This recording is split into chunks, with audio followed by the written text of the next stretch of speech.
All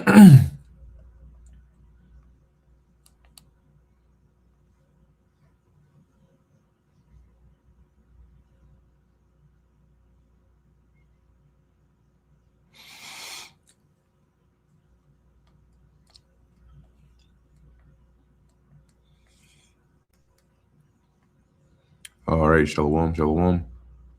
First and foremost, I want to give all praises, honor, and glory to Yahweh, Bahasham, Yahweh Shai, Bahasham, Racha Kodesh. Double honors to the elders and the apostles of Great Millstone, and peace and blessings to the elect. And as you can see in the title, warning, what happens to women during war.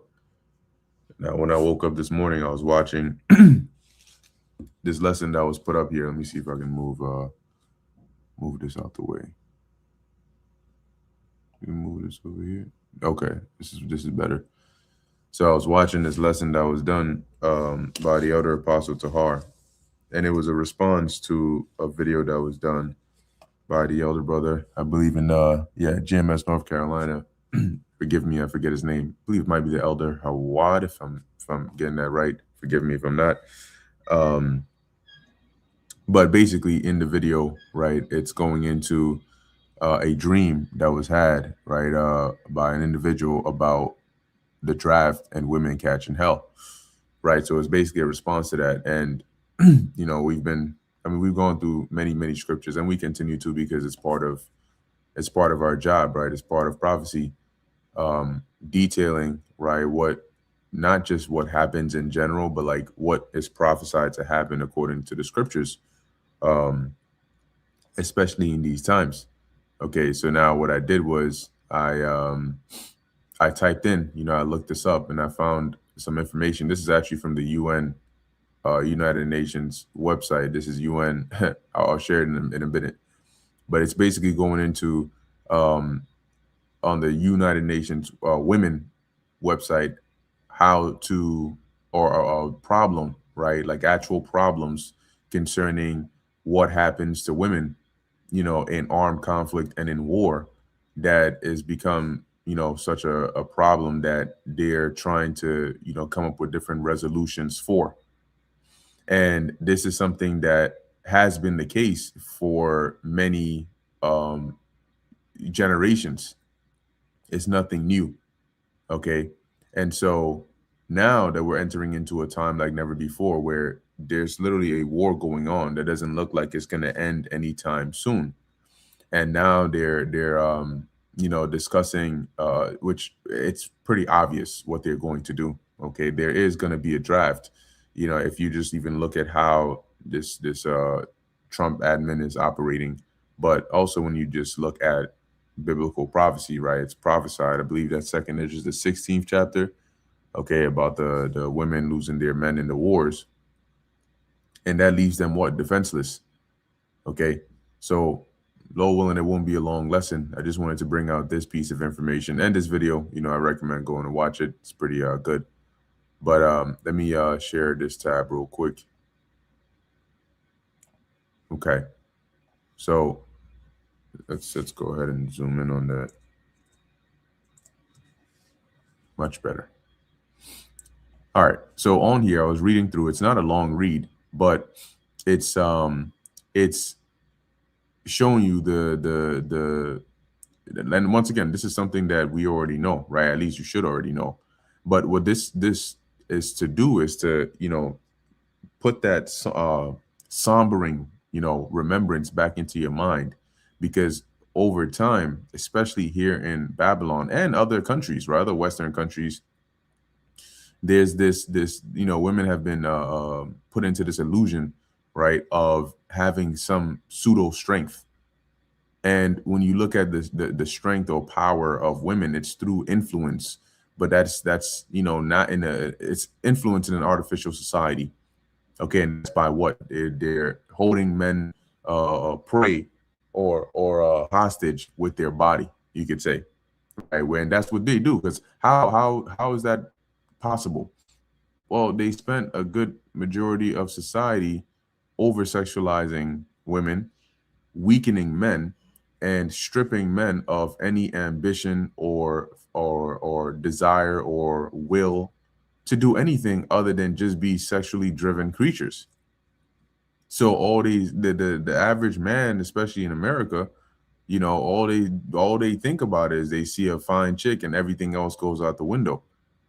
Damn, she was fine. Oh my gosh, she was so fine that the job that I need to work in order to make food or make money to take care of myself and my family, that's I'm on that job, forgetting about doing that right, thinking about this fine shit that just passed.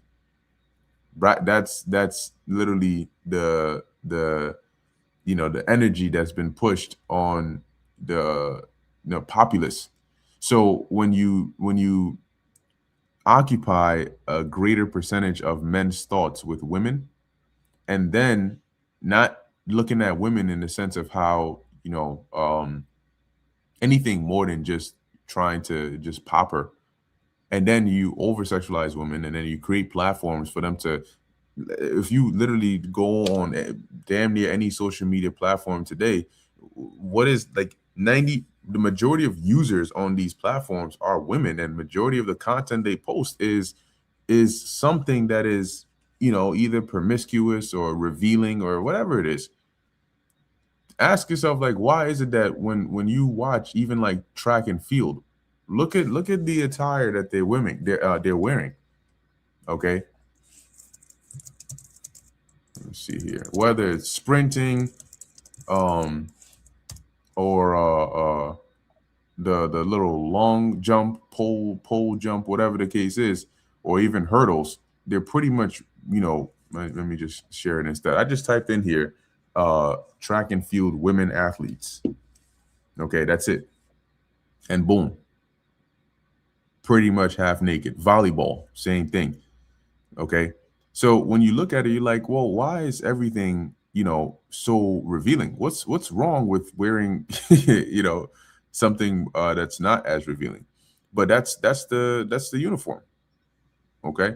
And this is just one example that came to mind, but in many other cases you see that, right? So now you got to ask yourself, like, why do they push this so much? Because it's the balance. On the one hand, you it's like making somebody fat. You accustom this person to wanting to eat, and you accustom to wanting to eat junk food, a specific kind of food, a lot. And then you always make sure there's a production of that food, and there's commercials that are making this person think about that food over and over and over again. So now you've created a cycle where this person, all they think about is eating, and you're always showing them what it is they want to eat, and then you're always making it readily available for them to eat it.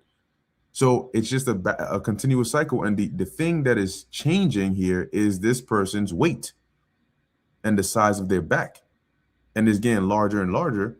And on top of that, it's not just the physiological changes, but on top of that, it's also their mental ability to do anything else or think about anything else other than just this. So you are breaking down this person. You're making their actual minds fat. You're making their minds overweight. What people forget to think about is, like, when you think about somebody that's that's physically overweight, and they keep on eating and eating and eating, most of the time people look at it as like, oh, like they're physically fat.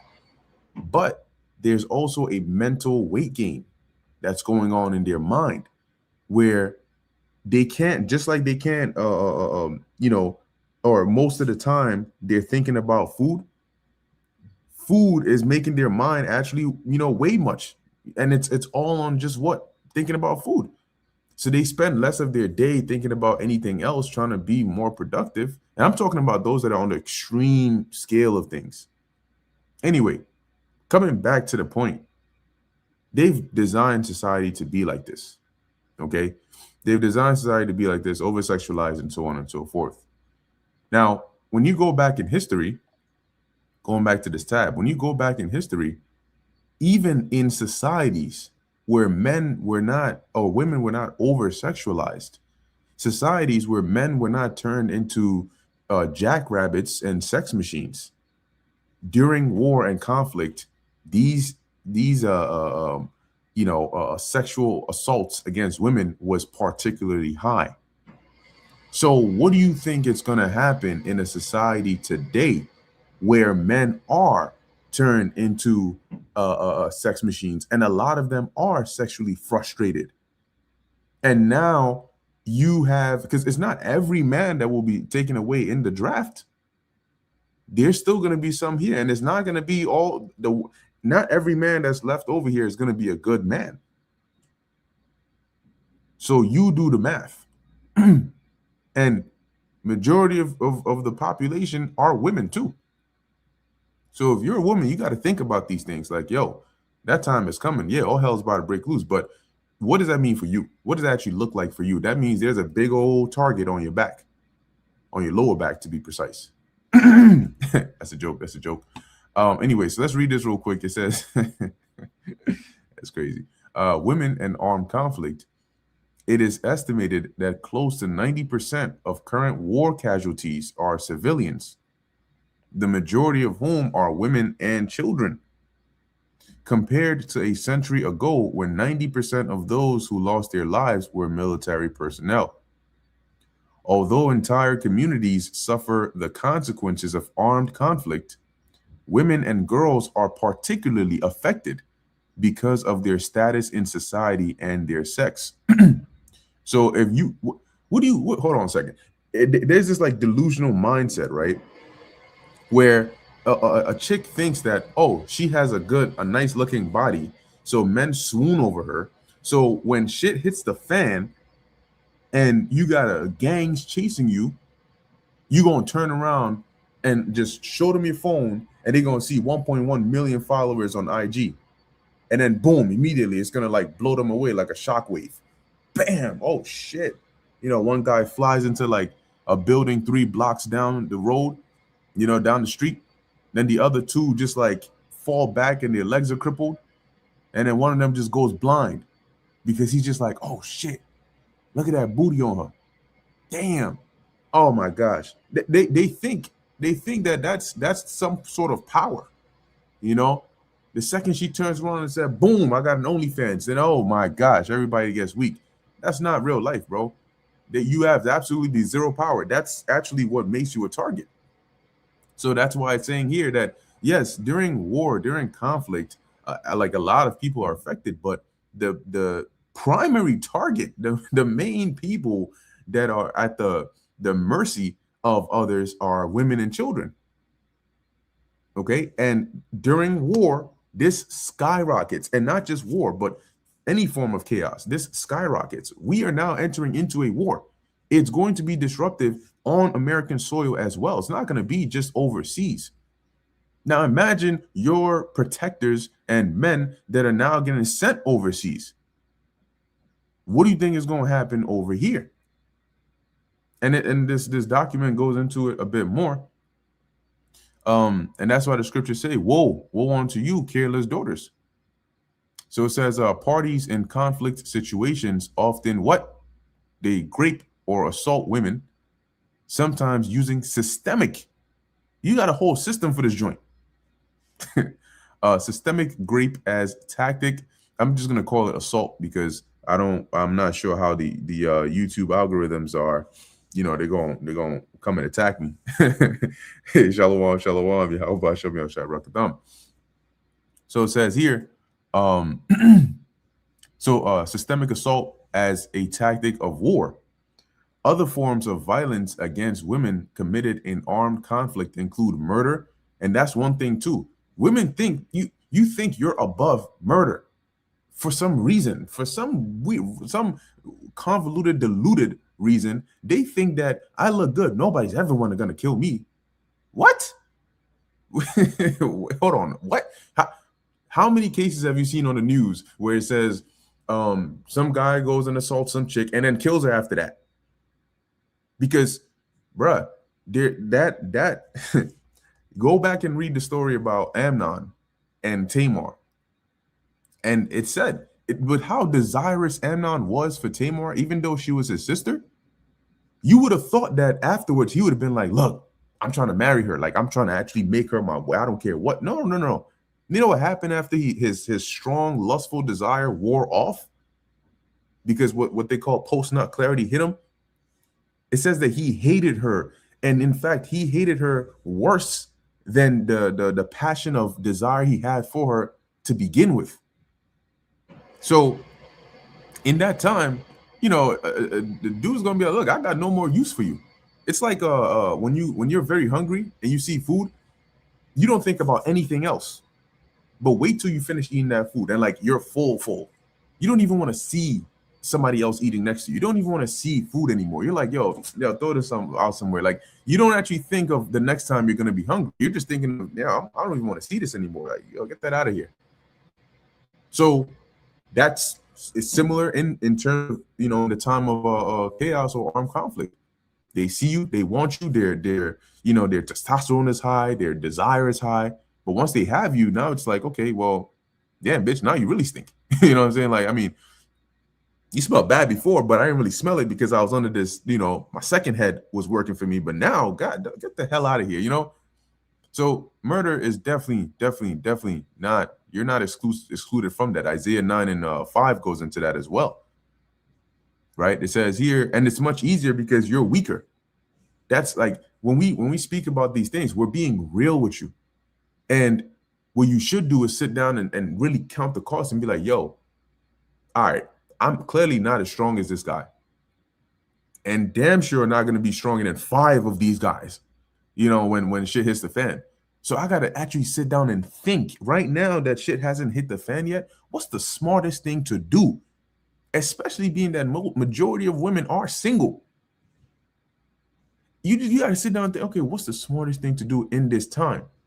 I need to be protected. Like the first and foremost thing is to seek Yahweh Ba'ashem Yahushai. That's the first and foremost thing. But on a carnal level, you're going to need a man, somebody that's actually strong and can protect you, not these soft, effeminate looking. No, you got to sit down and think. Don't think, oh, you know what? Ain't no nigga going to come and touch me. I dare a man to come and touch me. And then all those like, oh, we'd rather go with a bear than with a man. You might meet a bear and have to go with him. That's the thing. Like what was that chick's name? Suki Hana. I don't think. I just do. That she said that. In fact, she was 100% correct on majority of women. They don't think, they just do. And that's gonna work against you, man. Anyway, it says sexual slavery. Okay, that's what's that called? Sex trafficking made legal. That's what happens because who's gonna stop them? That's literally the thing right there. Like they form their own, regulations, and at that point, people are only restricted by their own minds and by their desire. At that point, like if you're caught at the mercy of a wicked person or a wicked group of people, they don't stop because they're afraid of the law. They don't stop because you beg them to stop. They stop based on their desires. If they're like, you know what, now I'm tired, now I'm out of here. And that's really what the minds of and right now the subject, it's going to be in general, but right now the subject is what happens to women during war. That's why that's my focus right now. You're going to have women in these positions and their only hope is, I really hope this guy just gets tired and just like throws me away somewhere and just like leaves me alone. And you better hope it's not a persistent guy. You got some people that are just obsessed with certain women. They those little creeps in the basement somewhere. They got the picture and the red, push pins and the thread and shit, tracking wherever you are and all that. They're not getting tired and leaving anytime soon. So what this does is it starts to highlight the other side, right? Why a man of the Lord is going to be more precious than fine gold. Hey, bro, listen, speaking realistically, man, if you are in a position to where like you have to protect and defend somebody, whether it's your loved one, your child, your wife, whatever the case is, think about what it actually looks like when you have like a gang of like 20 or 30 people that have like banded together with, guns and bats and shit. And now they're chasing you or they're chasing your loved ones. Yeah, I mean, as a man, instinctively within, even if like logically speaking, chances are you're not going to be able to take them all. You're still going to fight to protect whoever it is you're with. But you got to think about it. How can you actually win in a situation like that? It's going to be through the Spirit of the Lord, through some form of divine intervention. Because from a carnal scale, it's going to look like the odds are stacked against us. But that's where the Lord comes in with that what do you call that? Shock value. The Lord loves shock value. It's like a complete flip of the script. You know, brother caught on freaking lightning from from the skies and shoots beams out his eyes. Bruh, if you can shoot beams out your eyes like freaking Homelander in The Boys, that's you can literally in the span of what 1 second, 2 seconds from rotating your head from your left to your right, you can literally cut 20 people in half in a span of 2 seconds. And now a situation that looks so dire has been ended in 2 seconds. And from that point on, both you and whoever you're with knows very well, I need to be with this guy because, yo, if he wasn't here, then what? So the Lord is going to highlight. I mean, he is going to, the stock value, right, using carnal terms of the men of the Lord is going to be unpurchasable. You ain't even going to be able to buy some. Okay. And the stock value of the Lord, of Yahweh Ba'ashem Yahushai, of the gifts of faith, of the blessings, I mean, through the roof. Completely through the roof. Anyway, so it says here, sexual slavery, forced pregnancy. Okay, forced pregnancy. Trust and believe. If you got some big, ugly, fat dude who catches you in this time, do you think the first thing on his mind when society is broken down is trying to find a condom? No, because he doesn't care what happens to you. He's trying to get his, and he's gone. Now, guess what? Where are you going? Planned Parenthood? You don't even. You have people today that don't know how to even function. So if they don't have internet, they don't have their phones, they don't have GPS, they don't have Uber, they don't have any of those things, you're lost. Even though the signs are literally pointing and they'll tell you like, all right, well, if this is 135th and behind it is 134th, then clearly I'm going downtown if I keep going that direction and I got to go in the opposite way. People can't even do that. So where are you going to go to for help? Anyway, forced pregnancy and forced sterilization, because also like it's not just like, okay, randomly you're walking and then you just see some random guy. Like in times like this, you do have gangs and groups that form, you know, in certain areas, in certain hoods, in certain, you know, locations, and they take advantage of the situation because they may have, you know, certain weaponry on them, right? They may have, you know, certain advantage or power through numbers, right? Those kinds of things. And you're going to need a man of the Lord. 100%. Despite this, women should not be viewed. Now, like I said, I'm reading this from the United Nations document. And this is a problem they're highlighting, which they're trying to find a solution for. But this is what happens to women during war. We are in a war, and it's only going to escalate. And this is going to hit you personally. Whether you find yourself in this situation or somebody very close to you in this situation. But this is literally what happens, and this is where the world is headed. You need to know this because it's through that fear that you prepare yourself. And right now, the first and foremost thing you have to do is you have to seek the Lord. You have to turn back to Yahweh Ba'ashem Yahushai. And see, they're willing to do anything. They're willing to listen to any solution other than that. That's the only way. It says here, despite this, women should not be viewed solely as victims of war. They assume the key role of ensuring family livelihood in the midst of chaos and destruction, and are particularly active in the peace movement at the grassroots level, cultivating peace within their communities. However, the absence of women at the peace negotiating table is undeniable. And what's also interesting about this, when they mention that key role, is right now, things are backward in the sense that right now, you may have a guy who's like, okay, if he's given the choice of two women, right? You got one of them that's like what they call a bad bitch. And you got another one, which is like, she's kind of cool. She's kind of cute. She looks okay. Like, you know, she's all right. She's a little above average, but she's okay, right? She's not like a drop dead, you know, kind of thing, like cause accidents on the road, but she's cool. And maybe she's like a nurse or, you know, she's like, I don't know, something, a doctor, I don't know, something like that. And this other chick is some fitness influencer, you know, or some IG chick on, I don't know, Sophie Rain or something. A lot of guys would see that and they'd be like, yeah, pass me that IG influencers, pass me that bad shorty. Because if you scroll on IG, see a chick that's she's kind of cute, but she posts a picture and she's wearing some like loose scrubs at work and shit like that. All right, you scrolling right past that. You scroll and you see some chick in a freaking bikini and some wild ass pose. That's that. Oh, what's going on? Hey, yo, this place gotta go. This place gotta go. But yeah, you still on that. You still looking at it. Hey, these women are wicked, but you investigating. So they clicking on that page. Oh, hey, man, shit, wicked as hell, man. Wicked as, you know. So, so in any case, in that time, it's gonna be in reverse.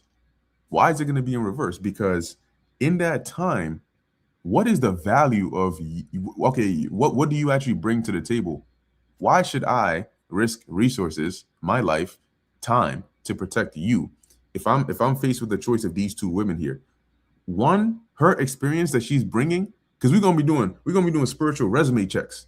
You know, what's your background? What's your history? What's the background check coming like? Oh, okay, you got STDs, ATDs, HTDs, whatever TDs they are. Okay, cool. And you've just been a fitness influencer. So basically, you just post naked pictures of yourself online for views and money. And on the other hand, you have somebody that knows how to treat a wound. They know how to sterilize a wound. They know how to, what kind of medication to take for what and what not to take for what, and when you should use certain antibiotics and when you should do. Oh, okay. I think I'm gonna take her because you know what? There's a bit more value there than with you. On top of that, she might be more humble than you because she's not out here exposing herself like that. She didn't get that diluted attention to go to her head for her to think that she's hot shit. That all she got to do is just walk past you, and all of a sudden you're ready to worship her. Nah, that's out the window. So if you really think about it, the value of a lot of these women that they think they have is really in their delusions. You don't actually have any good qualities about yourself. You're a demon, your personality is shit, and you walk around all over people just because you look good. Literally, just because the way your physical body was formed over time looks a certain kind of way. All of a sudden, that's the power that you have. But that's in an over sexualized artificial society. When reality hits, people are going to be worried about their lives. Okay, and you're going to find out. You think people are selfish today? Boy, you think people are selfish today? You have not heard. You think people are wicked and individualistic today. You have not seen what happens during chaos. They don't care how loudly you scream, how much you beg, how much you cry. They don't care. Once again, reality is going to set in. So it says here, down in this next paragraph, the platform for action adopted by the Fourth World Conference on Women held in Beijing. This is in 1995, right? And once again, like I said, this has been something that has been going on for centuries, okay, for thousands of years. There's no solution. This isn't something you go in, oh, let's have a United Nations meeting on it, and let's just tell what did they do in Ukraine? What are they doing in Gaza? Wherever they go and there's war and there's these kinds of things. Let's not treat women as just this, and they also have a key role to play. You think the soldiers or whoever it is that has the upper hand over them cares about that? No. It's like trying to tell, trying to say, hey, rather than women dress modestly, let's make sure, or let's have men just not, catcall them or think about them in any kind of way. Which solution do you think is more feasible to do? To turn every single man on the planet, turn their mindset to not even look at these women, not call out to them, not holler at them, none of that. And then rather than women dress modestly. Now, the interesting thing about that, right, which is kind of funny, is that even if you were able to achieve that, thinking that would bring peace, you know what women would do if all men just stopped looking at them? They're going to start walking out naked. You know why? Because they want the attention. It's just the facts. And you know what? There's going to be some angry, bitter ones that are going to hear that, and they're going to be like, what do you do for myself? What are you talking about? Why don't you dress like that at home? You dress like that to go out to a place. If these were just, there was no place for you to post pictures of yourself, and there were no men at the clubs, and there were no men walking out in the streets like this, what would be your motivation for this? So get out of here with that. Anyway, it says here, 1995, right, identified the effects of armed conflict on women. Now, I like that they use the word armed conflict here because it's a bit broader, right? A war is armed conflict. You're not fighting. Countries don't fight wars with words, okay? They fight wars with armed weapons in that conflict, whether it's ground troops over there, okay, whether it's missiles being fired, whatever the case is. But the reason that I said that is because armed conflicts are not exclusive to just war. You can, if they declare martial law, which, yes, in all fairness, that is quote unquote war-like law. But if they declare martial law, or even if there's just some hostile takeover, whatever the case is, there's a conflict. The reason it's mentioning armed conflict is because typically those with the arms have the upper hand. And when they're in a case when they're like, yo, nobody can stop me, then, these are kind of like the first go-tos of what happened, casualties of armed conflict. So it says here, identified the effects of armed conflict on women as one of 12 critical areas of concern requiring action by governments and the international community, and stressed the need to promote equal participation of women in conflict resolution at decision-making levels. Now, this goes to show you just how real the subject that I'm speaking on is. If it wasn't that real, why is it considered one of 12 critical areas of concern that they want, governments to take action on? But no, trust me, this is not really what governments are worried about. Because even within governments, there's different degrees of this same preying on women. Okay, even if you were to say, due to equality, let's send women into the military, bruh. Before they can even get deployed onto some war zone somewhere, they're already being assaulted in the damn military. So anyway, it says here, during its 42nd session in 1998, the United Nations Commission, let me see if there's actually anything important in here. Oh, okay, let me see. Yep. It says here, the United Nations Commission on the Status of Women discussed the issue of women and armed conflict and proposed further action to be taken by member states and the international community to accelerate the implementation of the platform's strategic objectives in this area. Now, there's a part in here where they mention, okay, it might be down here. Yeah, and basically they were mentioning what also happens with being displaced, right? As it's saying here, among the agreed conclusions of the session were measures to ensure gender-sensitive justice, address the specific needs and concerns of women refugees, because that's what also happens, right? Like when there's chaos, war, destruction, you got to relocate, and a lot of people become refugees. And in here, I'll find out where it is. I forgot where I saw it, but it mentions that even in the process of fleeing, they still suffer these same consequences. Because the second it's noticed, wait, you're helpless, nobody can help you, and you kind of looking, all right, hey, hold on, what's going on here? Okay, it says here, so women have always needed somebody to protect them. All right, refugees and displaced persons, and increase the participation of women in peacekeeping, yeah, so on and so forth. But I mean, hey, yeah, it's been what, 1990 something. We in 2026. You're still facing the same problems. It says since the Beijing conference, there have been important developments at the international level in the treatment of crimes against women in situations of armed conflict. Yep, you see that? Rape is explicitly incorporated as a crime against humanity in the statutes of the ad hoc tribunals created by the UN Security Council to address crimes, so on and so forth. Now, do you think that this has solved the problem by making this a crime against humanity? I don't think so. Right? I don't think that the troops that go up in there and you're stationed in a certain area, right? You go up in there, you kick down the door. There ain't no men in there because they've been all sent to fight in the war, or they're already dead. and there's a helpless woman in the corner somewhere, and she doesn't even speak your language.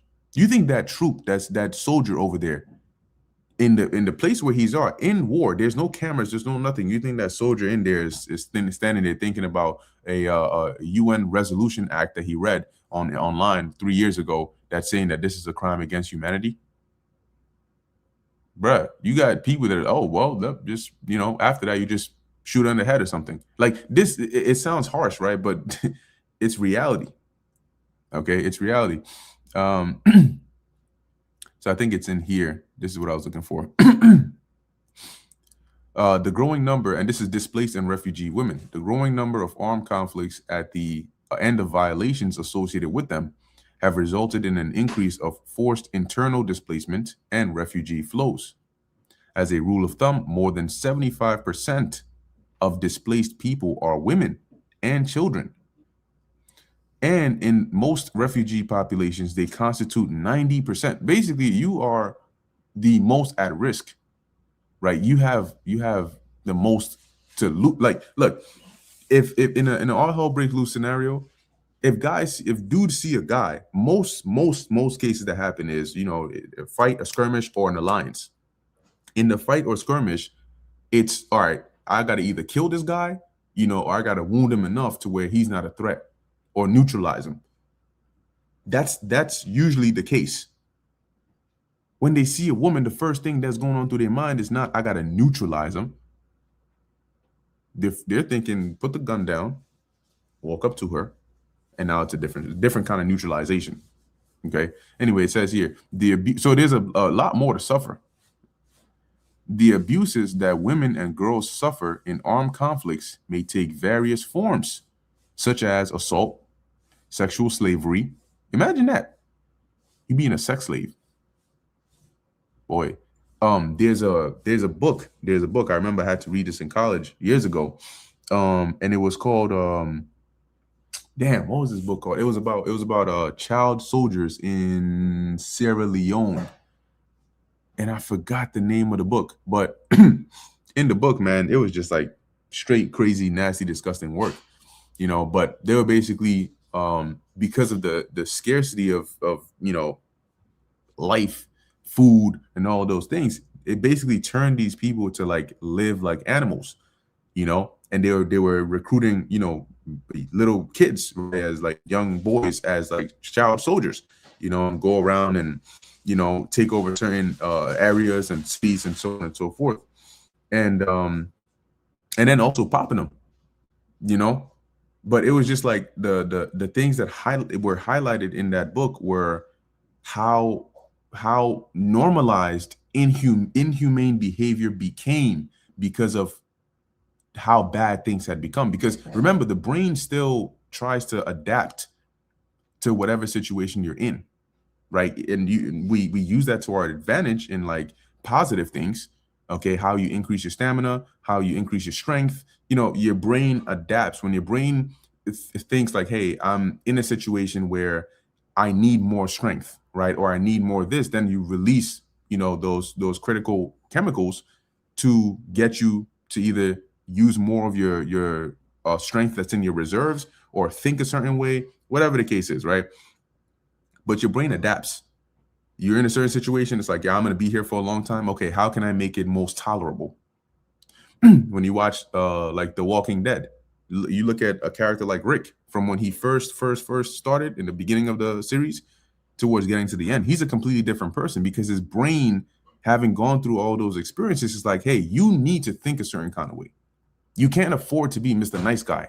You can't afford to be Mr. A soft dude and you got compassion for every single person that cries. No, you have to become more cold, more numb to these things.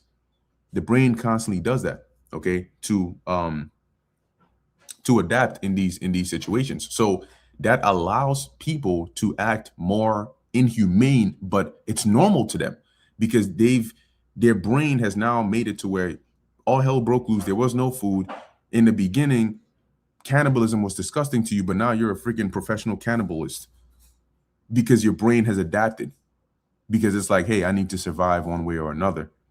So that, don't be surprised when, like, that's when we talk about shit getting bad, it's also the minds of people. And you're wondering, like, yo, like, do you have no part of humanity to you? Like, is there no actual part of your mind that's like compassionate or they're like, bruh, do you realize the situation we're in right now? What are you talking about?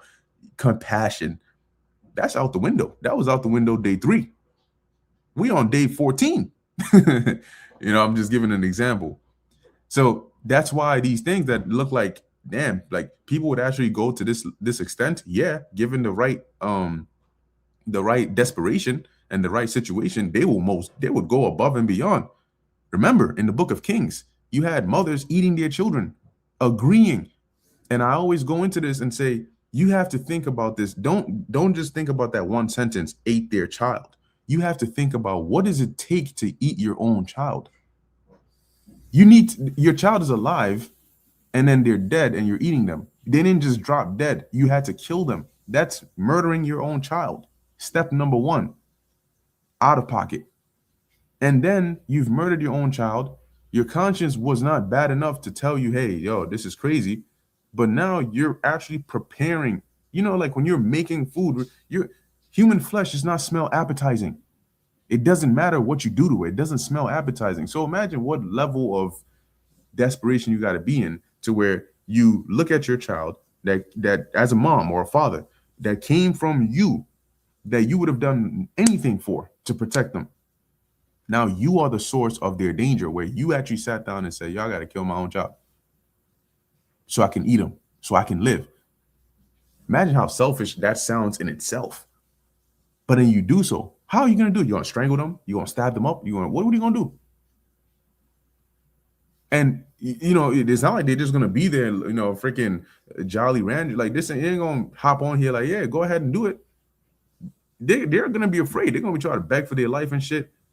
And you snuff the life out your own child and then freaking prepare them and sit down and you're eating flesh that, number one, is human flesh. I mean, it's disgusting to even think about eating any human flesh, but this is your own child that you're sitting there eating them. The point I'm making here is, this is how bad things get. Okay? This is what it drives people to do. And these things are historical accounts that have happened before. We've read about them. That's why I'm making reference to them now. The scriptures say the time we're coming into is a time like never before. So can you imagine if times got so bad in history that people became almost animalistic in behavior, and now we're entering into a time that's worse than any of those times? How much worse do you think people are going to become? This is the key importance of why you need the Lord. People will realize very quickly that the carnal dependence, my gun, my bug out bag, my nuclear bunker, when all those fail on like the early stages, those plans go down the drain. It's like when you're about to fight somebody, you think, you know what, I got this. I've watched enough tape. You know what, when they throw this, I'm gonna do this, and then they just give you one overhand, wham, bam, and your eyes are like, one is closed, one is open, one is looking to the left. You're looking like Sid from Ice Age, and you wondering like, yo, what's going on here? Like, how did I even get in this ring? All those plans go out the window. And you know what replaces those plans? Because what happens with those plans is you have this false sense of security, which gives you a false sense of confidence. And that keeps you calm because you're thinking, yo, I got this. When one slap or one punch knocks that out, then the plans go out, and what's replaced with it is fear and uncertainty. Oh shit, this guy hits harder than I thought. Yo, he's fast. Whatever you had is not gonna work here. And then you're like, wait, what do I do now? I didn't think of this. I don't have a plan for this. I'm just getting cooked, and this shit hurts. It doesn't look like when I watch it on TV, because on TV you don't feel their pain. Now you in here getting cooked, right? So converting that to real life, those plans, oh yeah, when it comes, I've been going to the gun range and tapping into Esau's blessing. I got my bug out bag, IUIC edition, so I'm ready for this challenge. When all that fails in the first few, whether it's days or whatever the case is, and you realize, wait a minute, this is what I was banking on and it's gone. That's when the realization of, oh shoot, I am in a shit hit the fan situation and I don't know what to do, and I'm separated from my family. I don't have any tools. I don't have anything that I centered my whole survival on. They're going to realize you need help. And if the carnal things that you thought you could rely on couldn't help you, what other carnal things will? Nothing. The only help that you can that is going to be sustainable and sufficient is divine help. And guess what? You can't go purchase that at freaking 7-Eleven or Rite Aid. You know, you're going to walk up into Rite. I'd like to purchase some help from you. How about you? No, it doesn't work that way. That's something you got to do now. See, the help from the Lord is proactive. It's not reactive. Meaning you don't initiate, oh, I'm putting in a request now for some help, Lord. No. You're supposed to be doing that now. Seek ye the Lord early while he may be found. You're going to go and try to seek him and you're not going to be able to find him. So the Lord got it in a way where it's like it's a painful truth where the time when you had opportunity, you didn't have desire to take it. And the time when you don't have the opportunity is when you have all the desire and desperation to go and take that opportunity, but it's not there. See how that little shock is going to flip the whole entire minds of people? It's that shock that makes Isaiah 4:1 possible in a very seamless way. You know, right now it seems like how would women of this caliber of just anger and attitude and just how are they going to submit themselves? Oh, they're just going to get hit with that shock and it's going to be quick, easy. So going on here, it says sexual slavery and forced prostitution. Women refugees remain vulnerable to violence and exploitation while in what? Flight. So even while trying to flee, while trying to be relocated, you remain vulnerable to this. Now, what does that actually look like? What's a practical example of that? Okay, you were in a certain area, in a certain neighborhood. It got really bad over there. And then you're like, okay, well, it's good because the government says they're going to send in, you know, a certain relief team to come and relocate you. Chances are they're not sending women. So they send these men, you know, they're escorted by National Guard or whatever the case. They got troops and shit.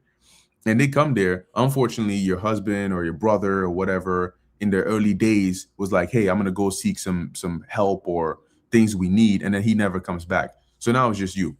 But at least in your mind, you're like, okay, you know what? At least, you know, you can get on the truck, you can get on the van, and then you can be safe.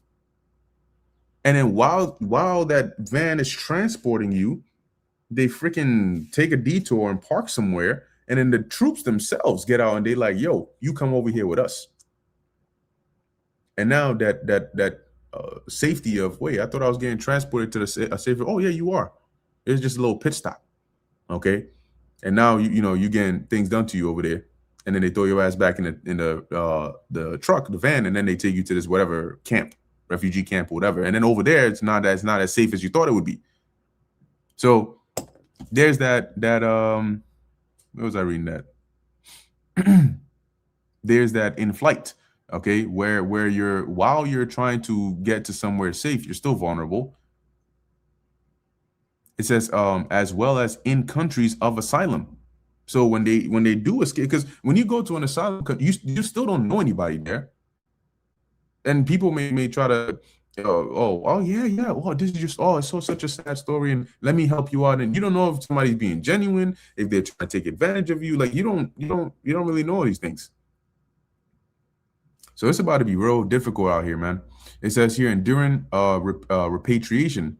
Responses of the international community and member states have included, and then it goes into things over there. But the main point I wanted to get here is just to highlight a few of the concerns, and not just concerns, but the actual things that happen during wartime, right? During armed conflicts, during chaos, that is so bad that they had to address it here in the UN, trying to find solutions for it for years. And now we're in a situation where this reality, which we've been warning you about for years, starting with our elders and apostles on down, has now come to your doorstep. because your country is directly involved in a conflict that's only going to escalate more.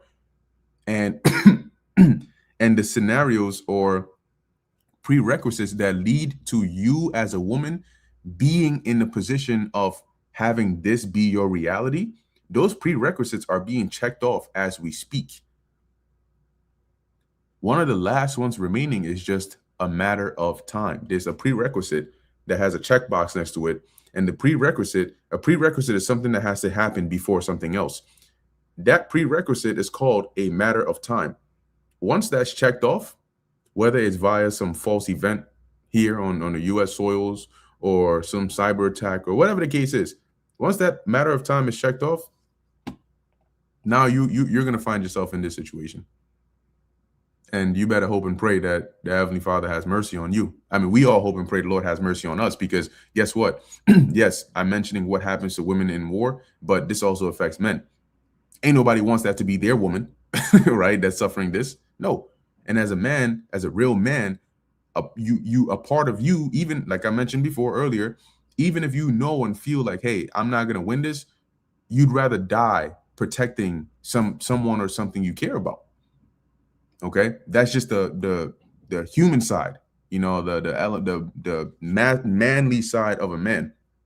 But we know that we're gonna have help from Yahweh Ba'Shem Yahweh Shai.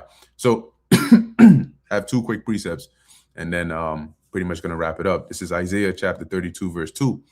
It says here, "And a man shall be as an hiding place from the wind, and a covert from the tempest." And the wind and the tempest signify or symbolize these harsh times, right? In whatever form they take.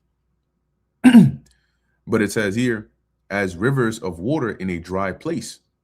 What is the equivalent of rivers of water? If you're in a dry place, a desert, you're thirsty, your throat is parched, and you finally stumble across some, like, you know, well, that feeling you have of like, oh my gosh, you know, like you're running there, like you're running full speed.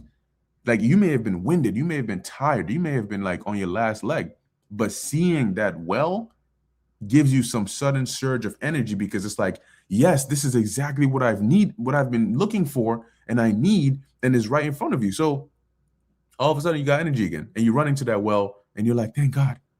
That's gonna be what it's like to see or find a man of the Lord in that time. They're gonna be like that well of water, and you're just like, oh my Lord, I need that. It says here, as the shadow of a great rock in a weary land. So basically what it's highlighting here is the defense that a man of the Lord is going to be, and not just protection, but in providence, right? And providing for, because the Lord is going to use us, right, as vessels for not only protecting us, but also those that he will have mercy on through us. So all those TikTok videos, all them videos of scoffing and scorning and blah, blah, blah, blah, blah. Yeah, see, a lot of you are going to fall in the position where look, I speak for myself. I ain't going to be a hiding place for you.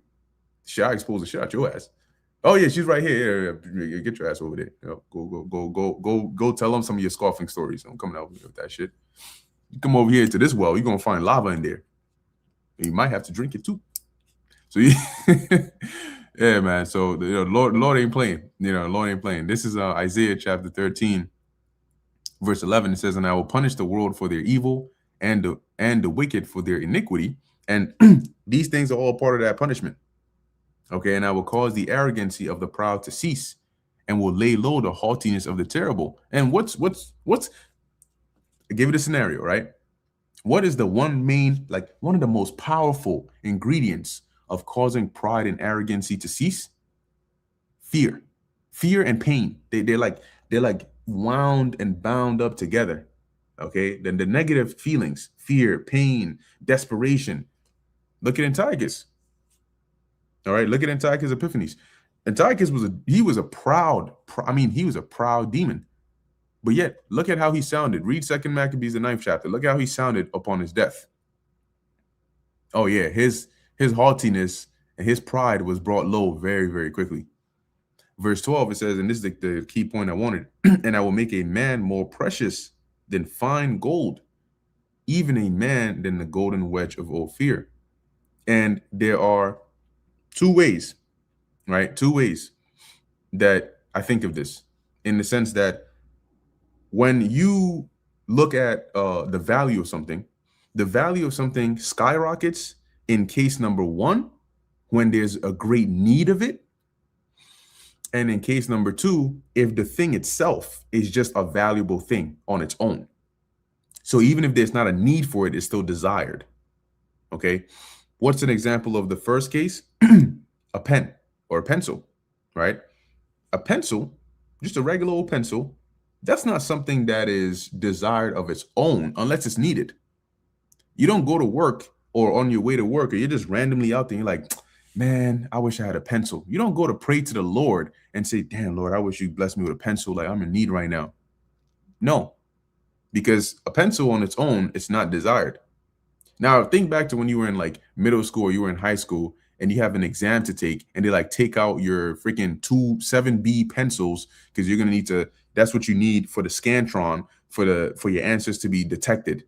And if you don't have, you can't use a pen, you can't use anything else. And here it is, the test has begun. You check in your bag, and there's no pencil in there. And now you're stressed because you're like, yo, it's been 5 minutes. I'm losing time, and I can't even answer the questions because I don't have a pencil. And you're trying to reach out, you're trying to whisper to the person next to you, you got a extra pencil? They did like, what? No, extra pencil. All of a sudden, a pencil has become one of the most important things. That's all you're thinking about at that time. You're digging and digging and digging in your book bag. You're flipping your book bag upside down. You're like, yo, where's that pencil? I'm pretty sure I put it in this bag. So in that case, a pencil has become very valuable, not because it's valuable on its own per se, but because the need, the situation you're in requires that pencil. That's the only thing you need right now. So now it's very, very, very, very valuable. It's very precious. Okay. So that's an example of the first thing I was talking about. The next thing in something being valuable just on its own, even without need, is something like money or gold. People desire gold even when they don't need it. That's why rich people, as much money as they have, they'll still take more gold. Why? Because it's valuable. Even if you don't need it, you still want it. Like, yo. So when you're there randomly, you're like, yo, man, I need bread, right? Or you might pray like, Lord, like I'm in need of help. And sometimes, a good amount of times, it might be monetarily, right? But it's like a commodity that you're just like, if somebody was to offer you gold just like that, you take it. If somebody was to just give you a pencil, you'd wonder why. What do I need this for something? See, so these are the two cases here of when something becomes precious, if there's like a great need for it, or if it's just precious on its own. In that time, the Lord is going to have it be a combination of both. Okay, going into the transition from now into the kingdom. The right now we're like the pencil that nobody's taking an exam right now. So only those that are like the wise virgins, those that look ahead and say, I know an exam is coming. Let me actually go to the store and buy some pencils, and let me just make sure they're in my bag so I don't have to worry about this. But the majority of the world is like, bruh, we walk past y'all all the time. Y'all just yelling at people with Bibles. We don't care what you have to say. Well, none of that's gonna happen, and blah blah blah blah blah. So they look at us like, yeah, I mean, I don't want to deal with these people. But when all hell breaks loose, that's exam time. And a man of the Lord, that value skyrockets because you need them now. Because now, just like you needed a pencil to answer those questions, you're hungry. You need food. You know who has food? The man of the Lord. Isaiah 65, 2nd Ezra, the 2nd chapter, and many other precepts. The Lord said he would feed us. He would take care of us. So you know who has food? That pencil. You need protection. Once again, who's going to have that? Man of the Lord. And everything else, shelter, blah, blah, blah, blah. And that's where Isaiah 4:1 comes in, right? I mean, that's where you start to see it at a very heightened level. And then from that point going on into the kingdom, what did the Lord say? He's gonna glorify us. At this point, he's gonna turn us into gold. So we're gonna have the benefit of the preciousness of need, but also the preciousness of just being made like gods. Okay. And that's all a part of the blessing, the package blessing the Lord is going to bring to us. So right now, that's why we're not stressed. We're seeing these things and we're like, hey, the Lord said, what? It's time for him to work. We just got to watch and continue to hold fast that which we have. We have it. That's why, how wish I wouldn't have said, hold fast what you have, or your crown. Don't let anybody take your crown. Well, if you don't have a crown, how can somebody take it? And if you don't have something to hold, what are you holding fast onto? So we have it. We just have to keep it. And when Yahushua comes back, then it can be, it can be redeemed for us. But hold on to it, because, it's like that football player that gets cocky, and instead of holding the football how it should be held, tucking that joint, you got some of those, they want to grab it with one hand. They want to run with it in just one hand, just and in their palms, running, showing off with it. And here it is, you get to damn near freaking 3 steps before the touchdown zone, and you drop it. Yeah, don't be that guy. Hold that like it's a baby, and run with it, and make sure you cross that line. Make sure your feet are right there. Boom, you're in the touchdown zone. Right now, you're like 3 steps away, but it doesn't matter. You could break your leg and freaking not make it there. Take those 3 steps with the same energy you took for your first 3 steps. Your first 3 steps was like, I got a jet because I'm trying to get as far away into the open so I could catch that ball, right? In your first 3 steps, you're like, yo, I can't. This is all my energy. Guess what? Your last 3 steps, you got to do the same thing. That's why the Apostle Peter said, give all diligence to make your calling and election what? Sure. And that's what we're trying to do. So that's pretty much it. Just wanted to bring out a few points on that. Like if I didn't get to see all these comments here. But yes, the Lord willing, that was edifying to the elect. These are the times that we're in, and as we've seen here, these threats are very, very real. So the only solution, which we have, is not a solution, is the only solution is Yahweh Ba'ashem Yahushai. All right. And so, hey, once again, we have it. You just have to hold it fast and continue to hold it until the Lord comes back. All right. But we're definitely in some interesting times. Continue to watch, continue to pray, continue to, keep the faith. And Lord willing, we'll be out of here sooner than we even think. All right. But with that, I want to give all praises, honor, and glory to Yahweh, Bahasham, Yahweh Shai, Bahasham, Recha Kodash. And until next time, Shalom.